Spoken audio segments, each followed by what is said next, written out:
नमस्ते। विरासत में आपके स्वागत बा।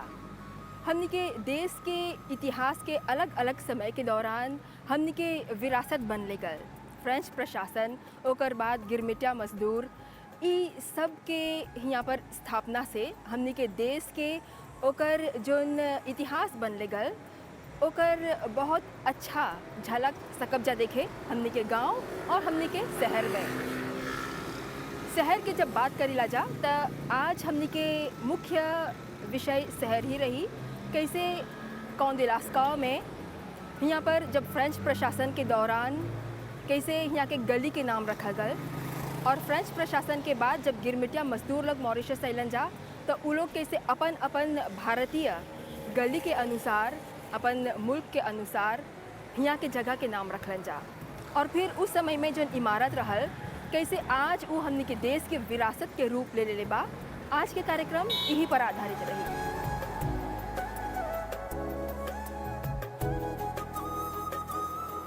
कौंडिलास्काव आज हम उनको प्लेनवेट के नाम से जानी ला सकते, जिसे 35 में माहे दे ला बूडो ने पोर्ट लुइस में एक बंदरगाह बनाए चाहते हैं। तो ओके कारीगर के ज़रूरत है, तो वो हिंदुस्तान से भारत से कोट लुएस जेके कोट दे मालाबार कहल जाला उनके प्लुजिया शहर से वो लास्काव जो एक्सपेयर हल बातों बनाए में पो बनाए में उन लोग के अनलॉक।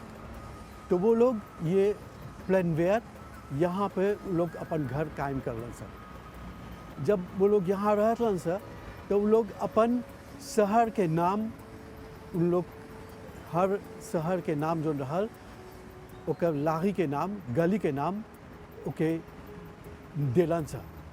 जैसे कि कालीकट, गोवा, वेलो, मद्रास, बॉम्बे, कोचिन, 19 नेम्स है जो हिंदुस्तान के शहर के नाम है जो प्लेनवेट में आज तक कायम बा। बहुत नाम अभी तक बा, कुछ सांझो कर बा।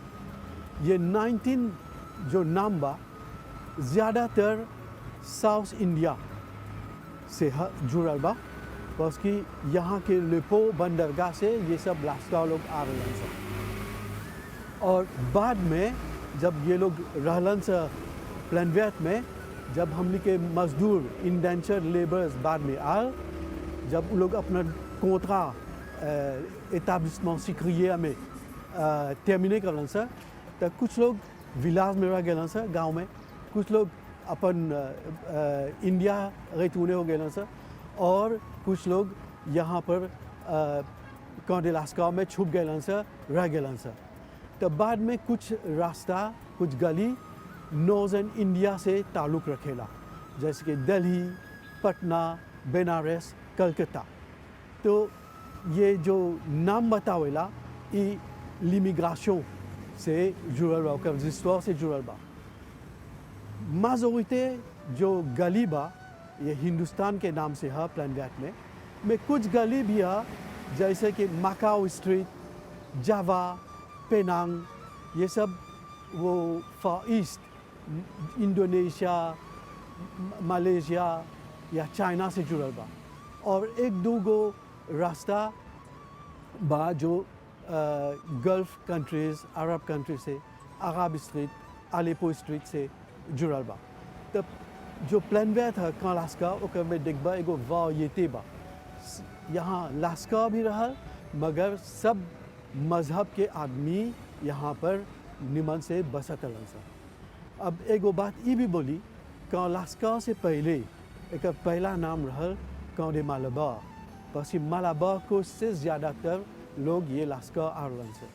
मगर जो कोलों लोग रहल से एक एगो पेजोराटिव टर्म से ये इस नाम के देवल से, तो बाद में इस रास्ता का नाम जो मालाबार स्ट्रीट रहल बदल गल, ओके एचएन पेलरो नाम डाल दिलन से। मगर ये कौंडिलास्काव का नाम ये l'indépendance तक रहल, बाद में एक सांसे करके प्लेनवेट बने। En tant que photographe, moi je suis toujours fasciné par les bâtiments en bois et en pierre. Photographer के हैसियत से लकड़ी और ईंट के बनल इमारत से हम हमेशा प्रभावित रही। थोड़ा समय बाद हम देखत है कि ई सब इमारत के गिरा देवल जाता और बेतों ओकर जगह लेवाता, काहे कि हमने के पूर्वज लोग भारत से आ रहलन जा त ई सब सीमा के नाम हुए के इलाका पर रखा गल बा।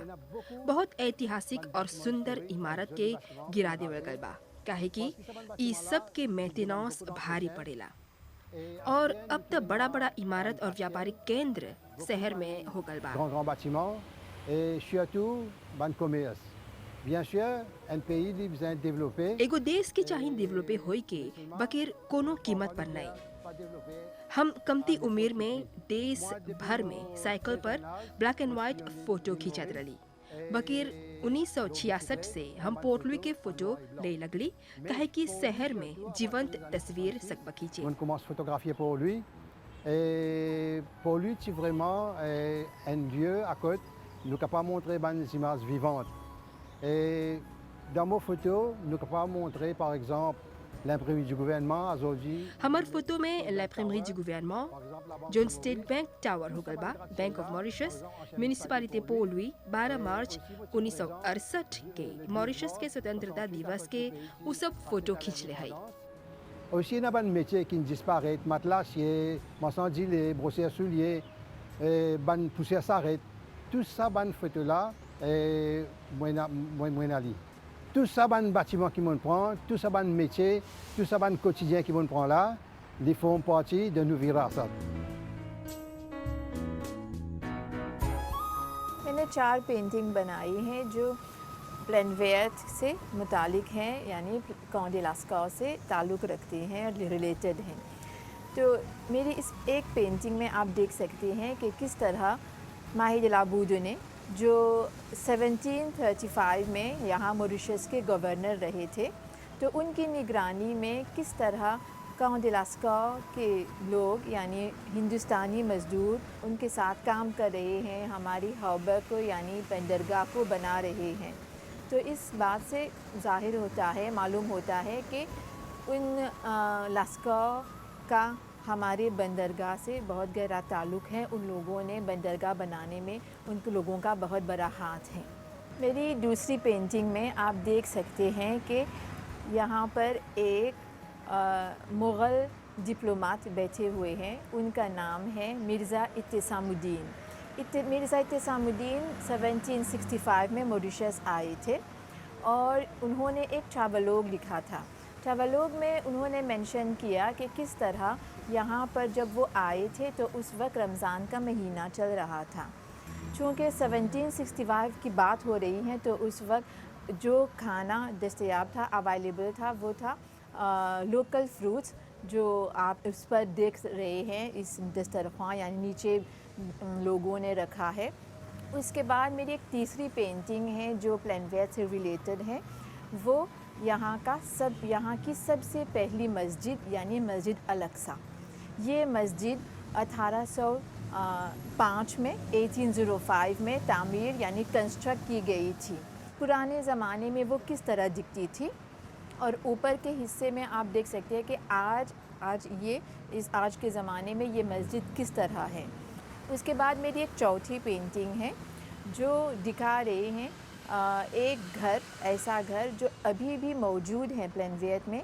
ये घर 200 साल पुराना है और ये हमारे पहले इमाम गासी सुबदौ का घर है। ये घर चूँकि फ़्रेंच के ज़माने में बनाया गया था, इसलिए आप देख सकते हैं कि पूरा घर लकड़ी से बना हुआ है। Mokonpoli aussi longtemps que les années 50. Je me rappelle même, moi, tu le Grand Bazar avec mon grand-père. Je retourné dans Calèche. हम पोर्टलुई 50 के बरिस से जानीला। हमके याद बा हम जात रली बाजार हमर दादा संगे और कालिस में लौटत रली। उस समय जब प्लास जुके से गुजरबा त चाहत रेलगाड़ी के गुजरे देवे के तब पार होई के। ई सब यादगार जोली जोली घर सब आज भी नहीं हो गल बा, खाली हमर दिमाग में ई सब रह गल बा। हमके डर बा कि एक दिन कोई नहीं जानी कि आगे का रहल कैसे रहल जे एक नहीं लिखल जाता। हमके बुझाला हमर उचित था प्लान वेद पर हमर जोन तजुर्बा जोन यादगार बा ओकर पर लिखे के और नवा पीढ़ी खातिर छोड़ के जाए के। Écrire. À ce jour, vous finissez écrire peut-être une bonne centaine d'articles pour lui. अब ले हम सैकड़ों लेख लिखले हैं जोन प्लान वेद के जिंदगी के हर पहलू पर बाटे। आगे 50 के बरिस में ढेर घर रहल, तोल लकड़ी गाकेत के दीवार रहल और फिर 1960 में कागुल सिक्लोन आयल जहाँ बहुत घर बर्बाद हो गए और तब पक्का मकान बने लगल, बेतों हर जगह गांची काटल जाए लगल और शहर के हुलिया बदले लगल। Vous commencez à construire en dur. C'est pourquoi là, le béton commence à rentrer partout. Les arbres commencent à battre. La police change visage. Sa configuration là est changée net. C'est-à-dire pour lui, à partir des années 70, son développement fait accélérer mon cardiaque. 1970 से development तेजी से बढ़ल, Port Louis में traffic jam होए लगल, ओकर विकास ऊंचाई द्वारा होए लगल, बड़ा बड़ा इमारत बनल, लेकिन हमने के विरासत बर्बाद होए लगल। रेमी ओलियेदे ने घर अंगना बड़ा रहल, लुकातिया ढेर रहे, एक ही गो रोबिने एक ही गो बासें रही, सब कोई अपन बाके भर के बहुत ही जोली से लुगा धोवत रहलन सा मिलजुल के, हर मजहब के लोग रहल। Moi, même au Canada, comme 6 enfants, on va te faire différence entre un tamoul et un musulman et un autre, parce que toutes les familles. हम ही लड़का रली त तमिल मुसलमान और दूसरा कोनो कौम में कोनो भेदभाव नहीं रहल। बनाने के दिन सबके चुमा देबा, छोटा मोटा पैसा मिली और हमने खुशी हो जाता रही सा। घाव लगी कुल्लू गर जाए गोर में त माँ सीमा पर त नहीं निकले, दादी हमके जिस पहुँचे ले जात रहा। यही प्रेम मोहब्बत लाड प्यार से हम बढ़ावल है और हमार हर लेख में हमार हर लॉजिक में आप एक झलक देखबा। Fête du printemps, val chinois. Je me rappelle mon petit camarade voilà, dans le Chinese Stadium, que la prépare ce carnaval. C'était extraordinaire ça. Mademoiselle déguisée, l'habillement chinois, différentes provinces, et ils ont défilé dans la rue de Port-Louis, surtout la rue de Fos et la rue Royale. J'ai une longue file au pétard, c'est la danse du chinois. Ça m'a vu ça de près.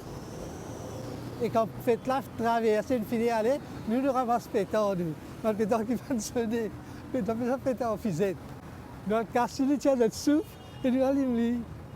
आज के कार्यक्रम में हमने देख ली जा कि कैसे शहर मॉरिशस के राजधानी के विरासत पीढ़ी दर पीढ़ी बदलने आल बा और कितने इमारत के संरक्षण के आज ज़रूरत बा वो हमने के विरासत बन गल बाटे। हमने देख ली जा कैसे शहर और गांव के बीच फ़र्क बा। आगे के जोन शहर के घर रहल और गांव में जोन घर रहल, जोन दीवार रहल, जोन नक्शा रहल, वो सब अलग रहल। लेकिन एगो बात हमने के साफ साफ नज़र आल कि वो चाहे गांव रही या शहर, दोनों जगह भाईचारा रहल हर समुदाय के बीच। सब कोई बहुत ही मिलजुल के बहुत ही खुशी के साथ रहत रहलन जा। भले ही आगे के समय कठिन रहल, आगे के समय गरीबी के ज़माना रहल, फिर भी जोन खुशी, जोन सुकून, जोन शांति उस समय रहल, ओकरे याद में आज हमने के जोन बुजुर्ग हवन जा ओकर सहारा जियत हवन जा और वो लोग चाहत हवन जा कि ई सब जोन धरोहर के रूप में निशानी बा, याद बा, ओके हमने विरासत के रूप में जीवित रखब जा, ताकि आवे वाला पीढ़ी एके याद करी और जनियन जा कि कैसे हमने के पूर्वज लोग एक साथ जियल हवन जा और वो लोग के विरासत, वो लोग के निशानी हमने के चाहेला संजो के रखे के। कार्यक्रम के आप ध्यान से देखला, पसंद करला, बहुत धन्यवाद, नमस्ते।